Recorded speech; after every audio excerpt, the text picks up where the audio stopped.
दोस्तों इस पीएसएल में जीतने वाली टीम को मिलेंगे 13 करोड़ रुपए। जी हाँ दोस्तों, 13 करोड़।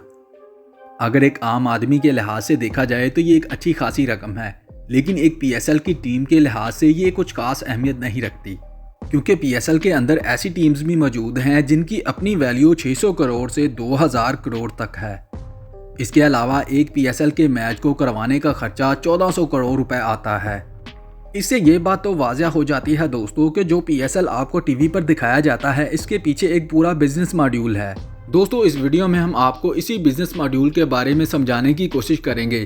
तो आइए फिर देखते हैं पीएसएल में कौन कितना कमाता है।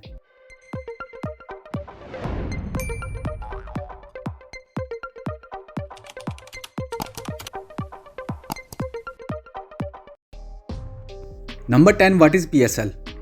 दोस्तों पीएसएल का मतलब होता है पाकिस्तान सुपर लीग। इसमें मुख्तलिफ शहरों की अपनी अपनी टीमें बनाई जाती हैं, जिसके बाद इन टीमों का आपस में एक दूसरे के साथ मुकाबला होता है। दोस्तों पाकिस्तान के इस मेगा इवेंट को पीसीबी कंट्रोल करता है।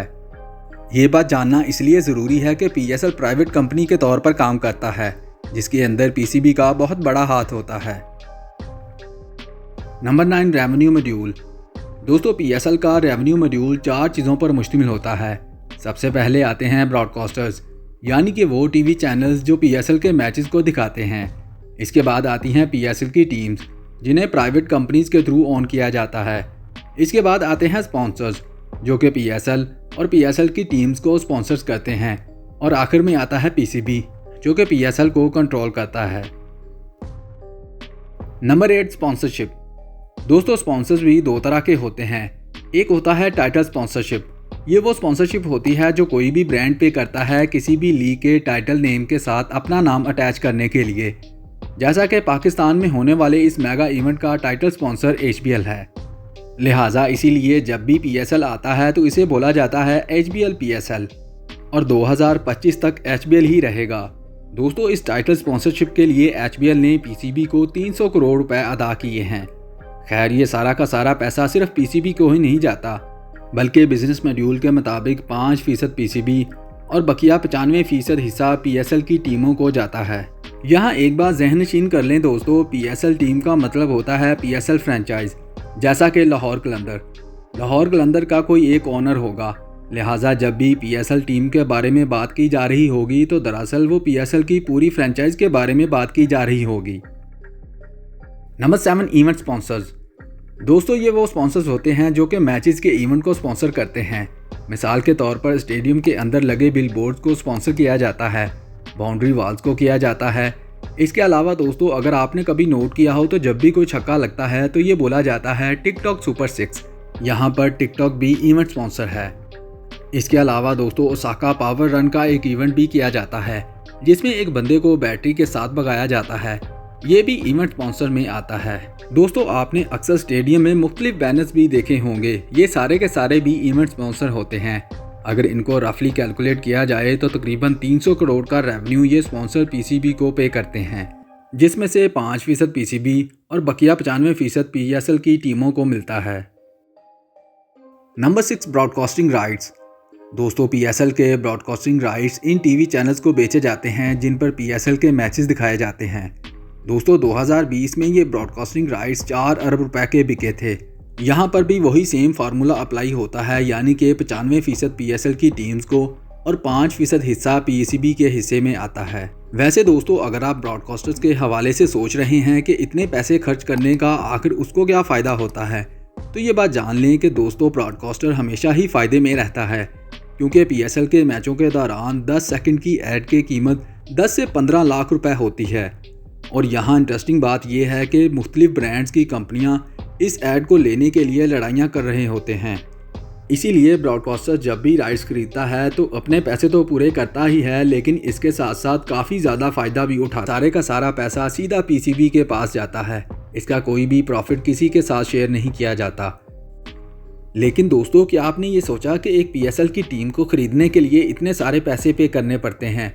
इसके अलावा टीम के अंदर मौजूद जितने भी प्लेयर्स हैं उनकी सैलरी, फूड, रहाइश, ट्रांसपोर्टेशन, गर्ज ये कि हर किस्म का खर्चा फ्रेंचाइज ओनर ही उठाता है। तो क्या फिर ये खुद भी कुछ कमाता है या नहीं? तो दोस्तों यहाँ पर शुरू होता है असल कारोबार, क्योंकि PSL की टीम पहले ही 95% प्रॉफिट PCB से लेती है। इसके बाद इनका भी ज़्यादातर रेवेन्यू स्पॉन्सर से ही आता है, जैसा कि आपने हर टीम की शर्ट पर 8 से 10 लोगोज देखे होंगे। दोस्तों, मुख्तलिफ ब्रांड्स के इन लोगोज को ऐसे ही टीम्स की जर्सी पर नहीं बना दिया जाता, बल्कि इनको टीम स्पॉन्सर्स कहा जाता है। जितने बड़े ब्रांड्स के लोगोज जर्सी पर स्पॉन्सर करते हैं उतना ही ज़्यादा प्रॉफिट मिलता है। इसके अलावा जितनी भी टिकट्स बेची जाती हैं इनका भी 95% प्रॉफिट PSL की टीम्स यानी फ्रेंचाइज ओनर्स को ही जाता है।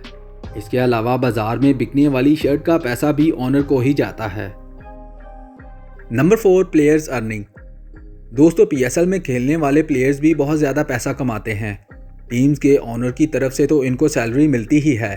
इसके अलावा मैच में नुमायां कारकर्दगी दिखाने वाले खिलाड़ियों को कैश प्राइजेस भी दिए जाते हैं और किसी भी खिलाड़ी की जर्सी पर बने हुए लोगोस भी इस खिलाड़ी को पे करते हैं।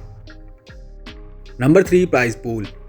दोस्तों, प्राइज पूल यानी कि फाइनल के बाद मिलने वाले अनामात भी PSL में कमाई का एक बड़ा जरिया है, जिसका 50% ओनर और 50% तमाम खिलाड़ियों में बराबर तकसीम किया जाता है।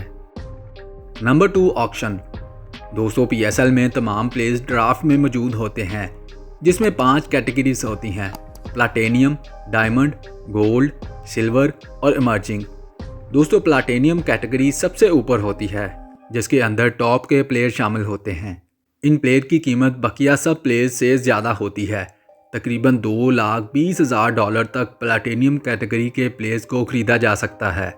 इसके बाद आती है डायमंड कैटेगरी, जिसके अंदर प्लेयर को तकरीबन $1.5 तक ख़रीदा जाता है और इसी तरह गोल्ड, सिल्वर और इमर्जिंग में प्राइस कम होती जाती है।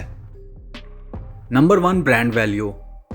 दोस्तों, क्या आपने नोट किया कि इस वीडियो में सारी ही बातें 200 करोड़ से 4000 करोड़ तक की जा रही हैं? तो फिर कोई भी टीम इस टूर्नामेंट को जीतना क्यों चाहती है? अगर हम इस चीज़ को एक PSL की टीम के हवाला से देखें तो कोई भी टीम जीतने के लिए इसलिए कोशा नहीं होती कि इसे प्राइज़ मनी मिलेगी, बल्कि वो इसलिए मेहनत करती है कि अगर इनकी टीम जीतेगी तो इनकी ब्रांड वैल्यू ज़्यादा बनेगी। ज़्यादा ब्रांड वैल्यू इस लिहाज से बनेगी क्योंकि जब कोई टीम जीती है तो लोग इसे पसंद करते हैं और इस टीम के ज़्यादातर मैचेस देखे जाते हैं। ज़्यादा मैचेस देखने का मतलब है ज़्यादा व्यूअरशिप और ज़्यादा व्यूअरशिप का मतलब है ज़्यादा स्पॉन्सर्स और ज़्यादा स्पॉन्सर्स का मतलब है पैसा ही पैसा होगा। इसलिए तमाम PSL टीम सिर्फ प्राइज पूल जीतने के लिए नहीं आती, बल्कि वो अपनी ब्रांड वैल्यू बनाने आती हैं। दोस्तों, अगर आपको ये PSL का सारा बिजनेस मॉड्यूल समझ आया है तो वीडियो को लाइक ज़रूर करें और मज़ीद इंटरेस्टिंग वीडियोस देखने के लिए हमारे चैनल को सब्सक्राइब कर लें।